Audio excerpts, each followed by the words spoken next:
In the interdimensional sphere, how it is perceived in the spiritual, how it is perceived concurrently into the psychological, mental sphere, and then how it translates into the physical is an interesting phenomena. Let us take the example of voidness. Voidness in the spiritual sphere is a positive thing. It is what the Buddha called emptiness. And emptiness is the non-conceptual mind. It is a mind which has ceased its machinations, a mind which is no longer compelled by the external and the mental. It has emptied itself out, and the moment that happens, or the process in which it happens in ratio proportion, it ascends into its spiritual transmutation. Now, voidness in the spiritual is positive. It is the fullness of emptiness. Everything is paradoxical. But voidness, if it is not integrated with in the spiritual dimension, transliterates itself into the mental sphere, and that becomes negativized. That is no longer the fullness of emptiness. That becomes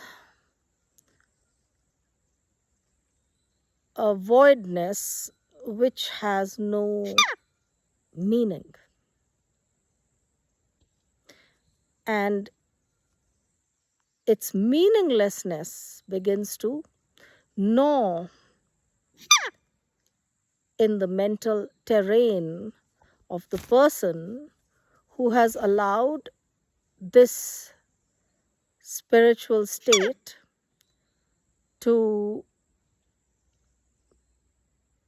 trickle down, to cascade unattended into the mental sphere, and now it has taken a whole different proportion. So this voidness can translate itself mentally as a depressive aspect, a loneliness, a meaninglessness, a despair. As the mind keeps churning in this state, it turns into despair. It turns into a dead end, and it becomes much bigger than the person itself, than the whole mental terrain that previously used to function on all fronts begins to become shadowed by this voidness, which was a beautiful thing to begin with in the spiritual dimension, but now it has become a kind of curse in the mental dimension.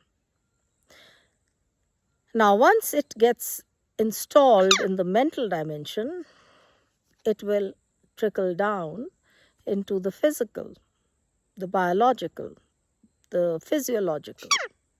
And there it will manifest in different types of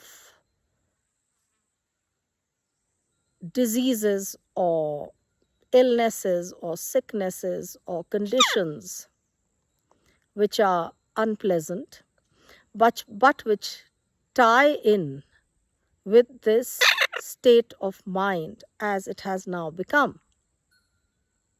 And the more we sink into this stupor, into this swampy state of being, we are closing the channels of ever transcending into that spiritual ignition which had caused this in the first place. So when there is a sense of voidness, that is the time to isolate, to mute, and to enter that intimate space of self, to be and to allow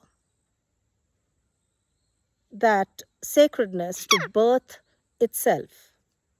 We don't have to necessarily engineer anything.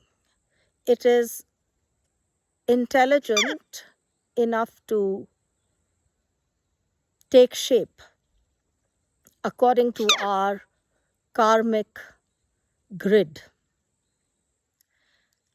So the whole notion of mental problems has its root in the spiritual dimension. And when we start sensing that there is something off, whether it is neurosis of some kind, or anxiety, or depression, we need to travel into the spirit and link with it, synchronize with it, integrate with it, and transcend with it. This is something which is very basic but often ignored, because we look at things like this as mental conditions, and they are not mental conditions. They are unaddressed spiritual seeds, potentized enough to burst into a forest of transcendence, but they have been choked in the flow and planted in a soil which is conditioned by karma, by an infertile and hostile space. I hope this is something not too complicated to understand. Om Tat Sat from the Himalayas.